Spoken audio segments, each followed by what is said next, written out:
Siberia পৃথিবীর সবচেয়ে রহস্যময় বিরূপ ও বিস্ময়কর অঞ্চলগুলোর একটি। এটি রাশিয়ার বিশাল এক অঞ্চল, যা প্রায় 113 লাখ বর্গ কিলোমিটার জায়গা জুড়ে বিস্তৃত। একে রাশিয়ার হৃদয় বললে ভুল হবে না, কারণ এখানে বছরের অর্ধেক সময় বরফে ঢাকা থাকে এবং শীতকালে তাপমাত্রা নামে -50 ডিগ্রি সেলসিয়াস পর্যন্ত। কিছু এলাকায় তো মানুষ বাঁচি পৃথিবীর সবচেয়ে ঠান্ডা পরিবেশে। এমনকি সাইবেরিয়ার ইয়াকুটস্ক শহরকে বলা হয় পৃথিবীর সবচেয়ে ঠান্ডা জনবসতিপূর্ণ শহর। এখানকার মানুষ বরফের নিচে জমে যাওয়া মাটিতে ঘর তৈরি করে, সন্তান মানুষ করে এবং জীবন কাটায়। কিন্তু শুধু ঠান্ডাই নয়, সাইবেরিয়া একসময় ছিল ভয়ঙ্কর রাজনৈতিক নির্বাসনের স্থান। সোভিয়েত যুগে হাজার হাজার মানুষকে জোর করে এখানে পাঠানো হতো। কিন্তু সাইবেরিয়া শুধু কষ্টের গল্প নয়, এটি একটি বিশাল প্রাকৃতিক সম্পদেরও ভাণ্ডার। এখানেই পাওয়া যায় তেল, গ্যাস, কয়লা, হীরা, সোনা, যা রাশিয়ার অর্থনীতির বড় অংশ সরবরাহ করে।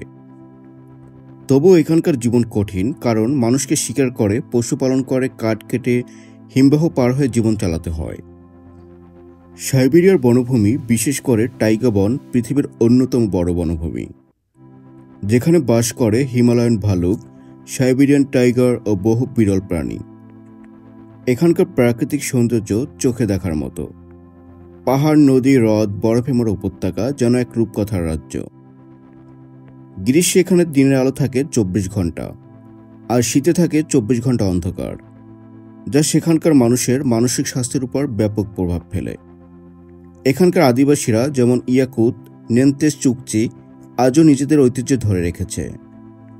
তারা পরিধান করে পশুর চামড়ার তৈরি পোশাক আর খেয়ে থাকে হিমশীতল অঞ্চলের খাদ্য, যেমন শুকনো মাছ, ভাজা মাংস, গরম স্যুপ ইত্যাদি। আশ্চর্যের বিষয় হলো, এই অসহনীয় পরিবেশেও শিশু থেকে বৃদ্ধ সবাই নিজেদেরকে অভ্যস্ত করে নিয়েছে। যেন প্রকৃতির সঙ্গে যুদ্ধ করেই তারা তৈরি করেছে এক অনন্য জীবনধারা। বরফের মধ্যে গর্ত করে মাছ ধরা, হিমবাহের উপর দিয়ে কুকুরের গাড়িতে যাতায়াত, কিংবা বরফের গুহায় বসবাস, এসবই সাইবেরিয়ার নিত্যদিনের চিত্র।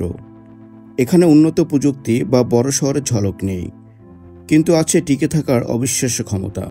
এই অঞ্চল একদিকে যেমন রোমাঞ্চকর, তেমনি ভয়াবহভাবে নিষ্ঠুর। সত্যি সাইবেরিয়া যেন পৃথিবীর এক বিস্ময়, যেখানে মানুষ, প্রকৃতি, ইতিহাস ও সংগ্রাম মিলেমিশে গড়ে তুলেছে এক জীবন কাহিনী, যা প্রতিদিনই লেখা হচ্ছে বরফের পাতায়। সাইবেরিয়া সম্পর্কে আপনার মতামত থাকলে অবশ্যই কমেন্টে জানাবেন, এবং ভিডিওটি ভালো লাগলে অবশ্যই লাইক, কমেন্ট, শেয়ার এবং চ্যানেলটি সাবস্ক্রাইব করবেন।